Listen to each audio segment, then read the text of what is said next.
Welcome to the Power of Purity podcast, the show that empowers men to experience their sexual gift in a healthier way. Now here's your host, Tony Ingrassia. Hey guys, welcome back to the Power of Purity podcast. I'm really glad that you could be with me today. And I'm very, very excited about this episode because we have a very special guest today, Dina Alexander, with the website educateempowerkids.org. And we're going to learn more about who she is and what she does. But let me just start by saying, hey, Dina, thanks for being here. Thank you so much for having me on. Yeah, I'm really excited, and I've been looking forward to this interview. And before we kind of get into the website and exactly what you do, could you maybe just share just a little bit with us about who you are, maybe a little bit of your personal life? Are you married? Do you have kids? What's your favorite hobby? Just anything that we should know about you. Sure, absolutely. So I am married. I have 3 kids. I grew up in the Los Angeles area, but now I am enjoying the great state of Texas. I have 3 awesome children that I just love to be with, and I would say that's probably the best thing that I love to do is to be with them. That's what's been hard about starting this new school year is I'm one of those weird moms that misses my kids when they are gone at school.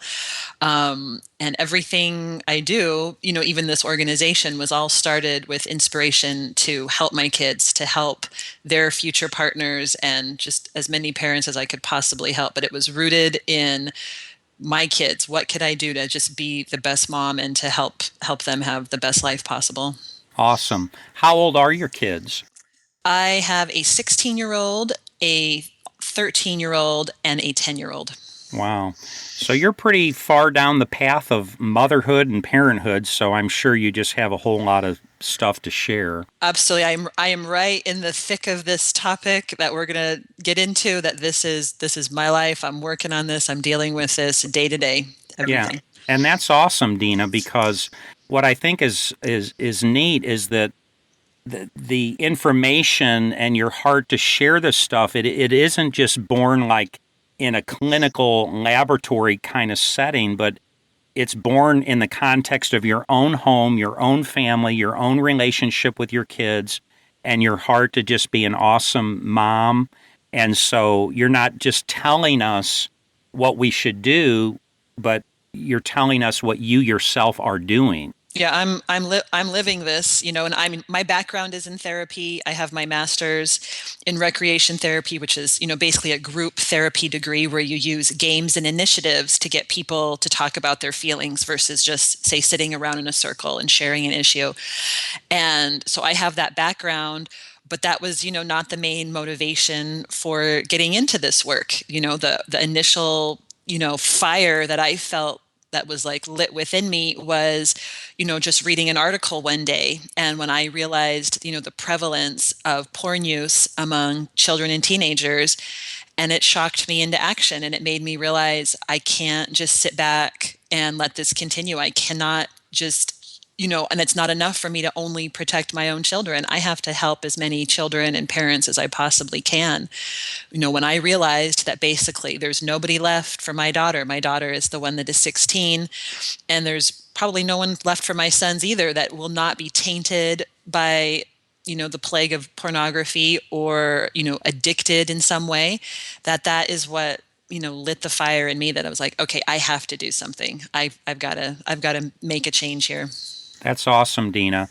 And it is scary. I mean, the prevalence of this issue in our culture, it's such a big deal, something that everybody has so much direct access to. And I understand that teenagers are the single largest users of pornography today. The way I understand it, that each successive generation uses pornography more than the previous. So in other words, 50-year-old guys watch porn more than 60-year-old guys, but 40-year-old guys watch porn more than 50-year-old guys, 30-year-old guys more than 40, et cetera, down to teenagers who are the single biggest consumers of pornography today. Yeah, absolutely. And we have some of us that are, say over 30, over 35, we forget that that kids they were born their entire life with having instant access to the internet and many times unfiltered experiences online. We never had that. My freshman year in college was the first year I had access to the internet. And I remembered back in the day when we had a search that would pull up 5 or 10 results, not 23 million or 56 million results for a single search. Wow. And I will tell my kids about that and how, but their generation has been born into this fully accessible generation, and it's had to alter our parenting, and it's going to continue to shape our parenting, continue to shape their lives as they spend more and more time online. There's going to be more and more temptation, and it's just more in their face. We forget that there is an industry targeting us, targeting our kids. This is a very sophisticated industry, the pornography industry. This is not a mom and pop business out in the middle of nowhere that is struggling. This is a corporatized industry that interfaces with banks and cell phone companies and cable companies. It's run by people with MBAs and accounting degrees. These are people who their sole purpose is to make money, and they will do anything to make money, even offer their business to children and teenagers. Wow. Yeah, where the money is, that's where people go, and that's where power lies, and it's big, big business without a doubt. Yep, absolutely. And that's why, again, we have a lot of efforts on our website. There's various coalitions that try to do work, but essentially, I tell parents, I'm like, we are basically on our own. That is why I created the resources on my site, is I felt like there was just not a lot out there.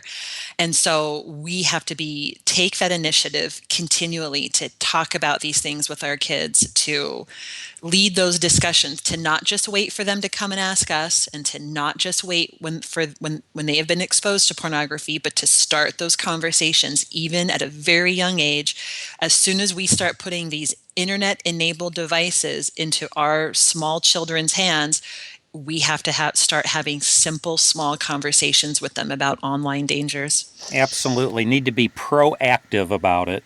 I'm 59 years old, and just reflecting on what you were saying moments ago, back in my day and age, and I was exposed to a significant level of pornography when I was a kid. I think when I was maybe 9 or 10 years old, I don't remember exactly, but I was exposed to stacks of pornographic magazines, Playboy, Penthouse, Hustler, etc. And, back in those days, if you wanted to see porn, you had to go buy a magazine, walk in a store and buy a magazine. And it's just so different today, this issue of accessibility that you're talking about. Virtually everybody knows that just at any time, 1 or 2 clicks away on my computer, on my smartphone, I can be looking at porn. And I think that's why it becomes a snare to so many people and to kids, because it's so accessible and it's right there at your fingertips. So your point is well taken. Yeah, absolutely. I recently was speaking with somebody in recovery who's trying to work through his pornography addiction. And he talked about, he was like, when you have a heroin addiction, or if you have, a smoking addiction, you can get away from it completely. He's like, but it's like I feel like it's having a dealer in my back pocket. It's right in my phone. And it's so hard to get away from it. He's like, I've put all these blocks, I have all these things on my phone, but it's right there. It's so accessible, and you're right. Back in the day, we had to go far away, or even like there was usually, like, at least where I grew up in Los Angeles, there were parts of cities that were zoned where they would have adult, bookstores, Right. And it was away from a residential area. You hardly ever saw them. They were not near the main shopping area even. And now, like you said, it's just so accessible, and trying to help parents understand, it's not, what their kids are going to be exposed to. Because this was my misconception, when I had smaller children, and before I got involved in this movement, was that even online, I thought, oh, it's just a few naked pictures. It's no big deal. People need to get over this. It's no big deal. And then as I started researching researching this and getting on, and seeing what was on there. And I was floored by the level of violence, the level of misogyny, the level of hatred toward women, the level of racism that's just prolific in pornography. And, what they're allowed to get away with, like you said, that is just 2 or 3 clicks away for our children is horrifying. And that, that again is why we have got to start talking to our kids. That's awesome, Dina. So the website is educateempowerkids.org, and I just think it's totally awesome that you're offering this information and these resources to empower and equip parents to help them deal with this issue with their kids. My ministry, I'm a licensed professional counselor, and I work with men and primarily adults through my Power of Purity podcast, my conference, my books. I'm dealing with adults. But the fact is, kids are exposed to this too, and we need wisdom and guidance on how to manage this issue in a healthy way with our children. So thank God for you and your heart and what you're doing. I think it's totally awesome. So could you just share with us then a little bit about educateempowerkids.org, what it is, what you do, kind of your heart, your vision for this ministry? Thanks. So like I said, we started about 3 years ago. And it's interesting that you mentioned, the people that you work with and, where your ministry is. Most people assume that when I've gotten into this, they usually assume, because so many people in this movement, they themselves are recovering addicts or their spouses are. And they're usually surprised to find out that I am not an addict, or I have not been an addict, or neither has my spouse, but that it was simply, concern for my kids. And so that's why everything is so focused towards parents on our website. And so we have articles that come out a couple times a month, but really importantly is we have on our resource page, we have free downloadable lessons where it should be a simple lesson, because I don't feel like this should be a complicated, scary process. Our lessons on the website and our lessons in our books are, you open up to a lesson, you look at it for 5 minutes, and you give the lesson. Like, it should be that simple. We've broken them down into such simple topics that we want parents to feel like I want a parent to open my book and thumb through it and look through it and go, oh, I can do this. Oh, like, it's really that easy. And I want to say, yes, it really is that easy to start these conversations. So many of us have been, socialized throughout our lives to think, oh, that a sex talk is awkward. A sex talk is embarrassing. A sex talk is shameful. And I say, no way. You're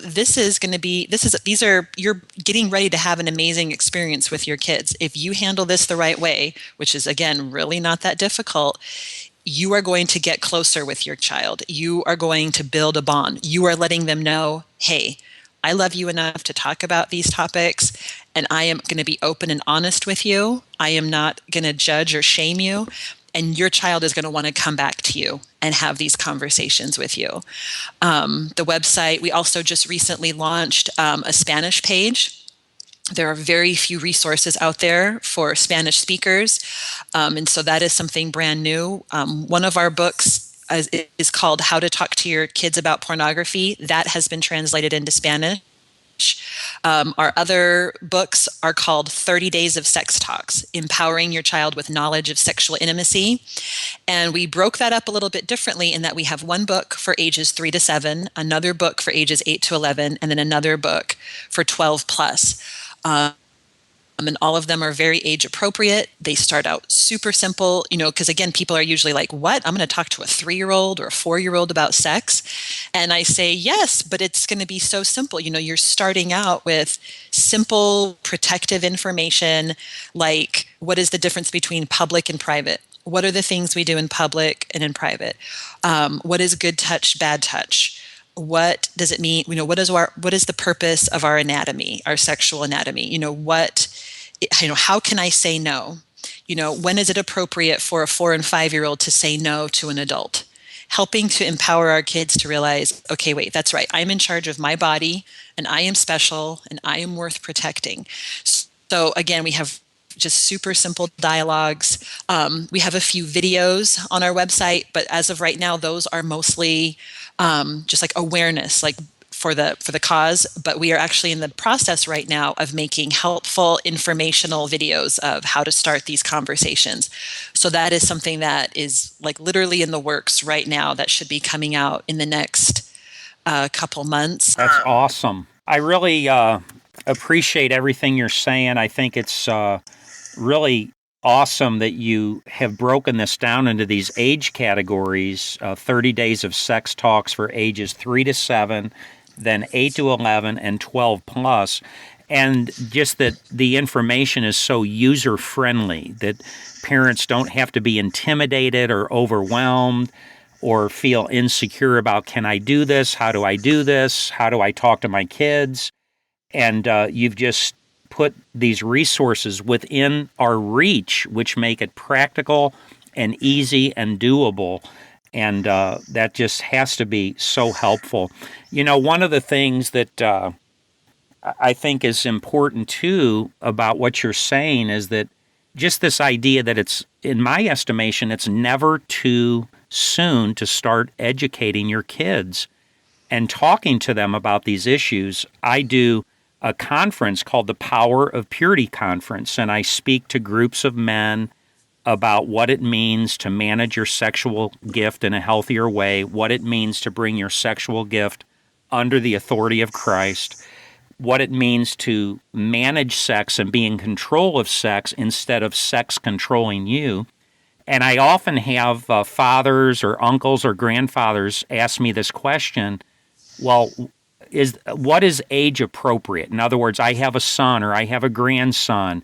He's 12, he's 10, he's 13, he's 9 years old. Would it be appropriate to bring him? And I just always respond by saying, absolutely yes, it's up to you and your judgment. But in my estimation, it is never too early to start teaching these young boys about sexuality, healthy sexuality, and what God says about it. And one thing's for sure, and that is that if we are not teaching our kids about sexuality, healthy sexuality, and what God has to say about sex, you better believe that the culture is preaching its gospel of sex to our kids through TV, through billboards, through MTV, through commercials, through the internet. So they're getting exposed whether we like it or not. And so, in my estimation, it's never too early to start. Yeah, absolutely. And then that's what, all the content that you mentioned, I mean, that's what blows me away about when parents think that they can just have one talk and be done, or that they're going to wait till they're 12, or they're going to wait. They have all these reasons and it always comes down to they're scared. We have, and so that's usually something we try to address a lot with parents is overcoming those fears, because people have all sorts of excuses, what it is. And always when it boils down to it, it's okay, they're scared to talk about this. And so I always ask parents, take a few minutes to examine what are you scared about? What is your fear? Is it something that maybe has happened in your past? Is it something that, which issues are you afraid of? Are you afraid to talk about, penis and vagina? And then I always say, you don't have to start in there. You don't have to start with those topics. Start with the easy topics. Start with talking about what does a healthy relationship look like. Start with talking about, how amazing and wonderful these bodies are that God created for us. Use the scriptures if you're comfortable. Talk about Adam and Eve. Talk about how they were made in the image of God.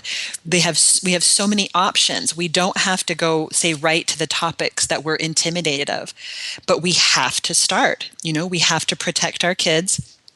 We have to teach them when is it appropriate to say no to an adult. We have to start talking about why is it that when we see certain sexual imagery, whether we're at the mall walking past Victoria's Secret, or if it's something that pops up on television or in a magazine, talk about what is being sold to us. So that's something big that we have been talking about, and we have a lesson on our website in the resource section, is about media literacy. How do you read these images that are all around us? Because you're absolutely right. That gospel of sexuality, the world's version, is definitely being sold to our kids. And we have to help them make sense of it, and help them make sense that they're not trying to create something beautiful or intimate or freeing or artistic, even. That they are there, they're trying to sell us something. They're trying to make money. And we have to help our kids see through that. Help them see through those lies so that they can understand what true intimacy is, what a true, loving, committed relationship looks like.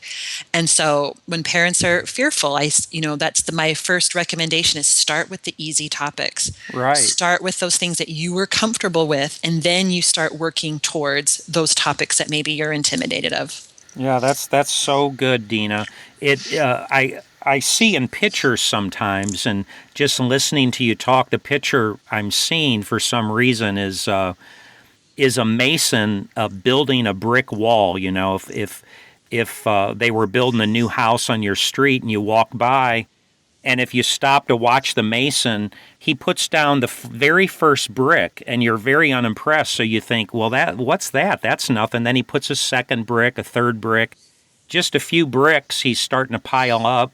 You come back the next day, and there's more bricks, and as you watch this over days and a week or two, pretty soon a whole wall is emerging. And then you see it, and you say, oh, now I see there's a house. He's making a house. It's starting to take shape, and it feels like what you're talking about is almost like having a kind of relationship with your kids where you put these bricks down one after the other, after the other, after the other, just keep adding more and more bricks. And it's going to take shape to our children and help them understand these valuable concepts about intimacy and sexuality that God intends. Absolutely. And that is absolutely key, is that you are building a foundation. When I go and I speak to parents at different conferences, I always say, think of what do you want in that big picture? What do you want for that child who is 18, 19-year-olds old, leaving your home? What is that picture you're looking for? And then that is the goal when you start having these conversations. Sometimes we think about sex talks as being an isolated event or something that we're going to do one time or two times, and then Right. it's not part of the rest of our lives. But it is part of the rest of our lives. It's how we relate to other people. It's the respect that I expect for myself. It's the respect that I'm giving to other people. They're very interrelated, and we are creating those foundations. And I always, when I'm having these conversations with my kids, I think, well, I want to create an environment in my home where my kids can ask me anything. So how am I going to do that? What are the words I'm going to use? What is the tone?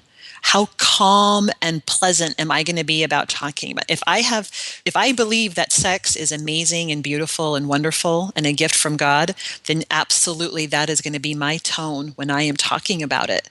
I often will say, I don't remember what my mother said about sex. I really don't. But I remember that she was so positive about it.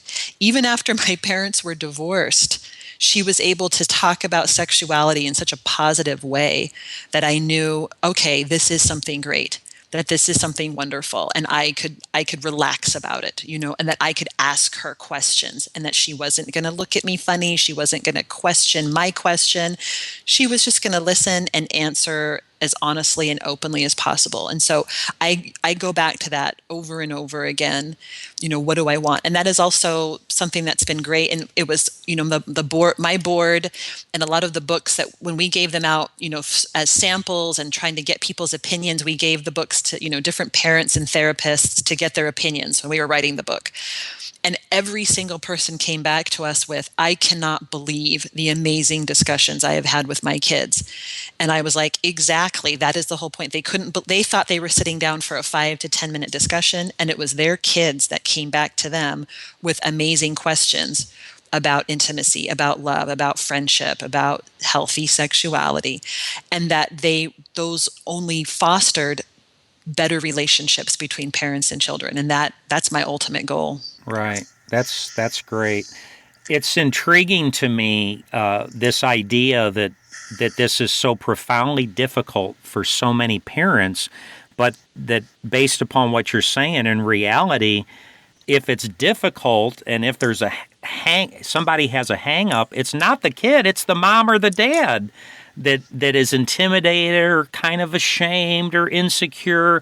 That the reason it's so hard is because mom and dad make it hard because of the construct in our own mind and our own issues. So it's almost like I have to get in a healthy place with myself so that I'm prepared then to be healthy with my kid. Absolutely. Because that's something that the more I've talked with parents, like I said, I feel like there's a certain percentage that they think it's awkward because they were taught that it's awkward to talk about. But once you start talking about it, they're like, oh, I can do it. And then there's another group of people that, yep, something happened to them. There's a lot of us that have had sexual abuse in our lives, or we've made mistakes that we are ashamed of, and it makes it, it kind of brings those past feelings close to the surface. And then once in a great while, you'll find parents who have it's pretty rare that you'll find a child who wants to put their hands over their ears every once in a while. For my advice for that child is you keep working it. You just do it slowly, you do it calmly, you pick other topics that are related until that child is more comfortable and realizes, oh, okay, this is something I can talk about. But for the most part, it really is just our own hangups that we have to work on and think about, critically. Like, okay, what is it that I'm really scared of? Am I afraid that my child, because we always hear about the curiosity myth. I'm afraid I'm going to make my child more curious. And I just don't believe that. They are already curious, and curiosity is a good thing. That too is a gift from God. He wants us to be curious. He wants us to understand our bodies. He wants us to understand the world around us. And we have to help guide our kids in those discussions. Right. I'm thinking of the old adage, you never get a second chance to make a first impression. And one of the things I observed on your website that I really thought was awesome is you talk about how it's imperative that you as the parent are your child's first and best resource of information concerning sexuality. So it's almost like, dude, you got one chance at this when your kids are young. Like, this is your chance to start talking with them and influencing them and creating a frame of reference in their heads and their hearts about what sex is and what sexuality is and relationship and intimacy and love. And it's like, God forbid that we as parents would lose that opportunity to have that influence and that input when to be our child's first and best source of information. Yeah, absolutely. When I was a younger mom, I was taught, oh, you wait till your kids ask you a question. You wait until they ask you about sex. And we say in our organization, it's no longer that time. We cannot afford to wait anymore because of what is out there, because of the exposure, because of the hypersexualized culture that we are living in. We don't have that luxury anymore for them to wait.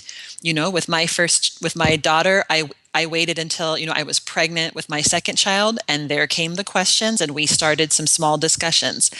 But I say to parents, no, not anymore. We have got to take the initiative.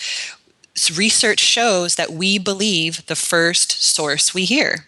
If I watch a story on CNN first, and then I go to Fox News next, research shows that I am more likely to believe what I heard on CNN because that was the first source I heard. Mm-hmm. So we need to be that first source for our kids.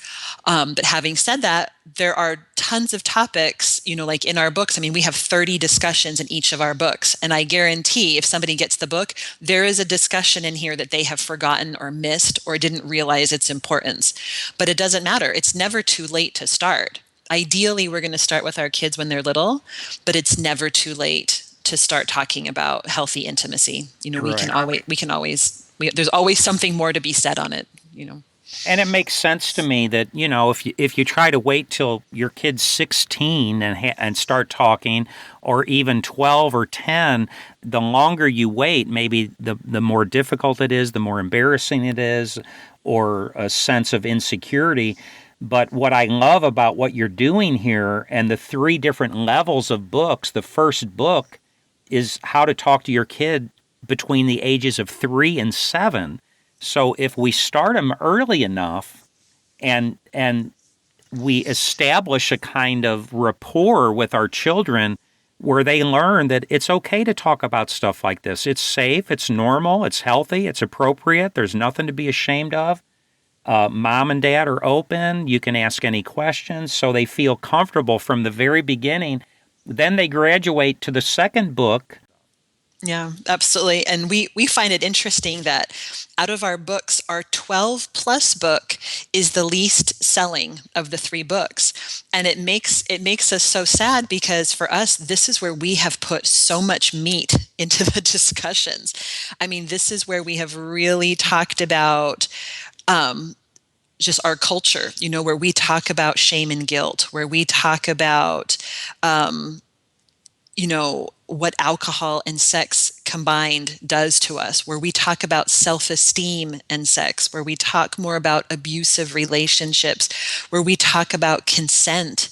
We definitely talk about good touch, bad touch, and predators in the younger books, but we go into a higher level of understanding in these 12 plus books.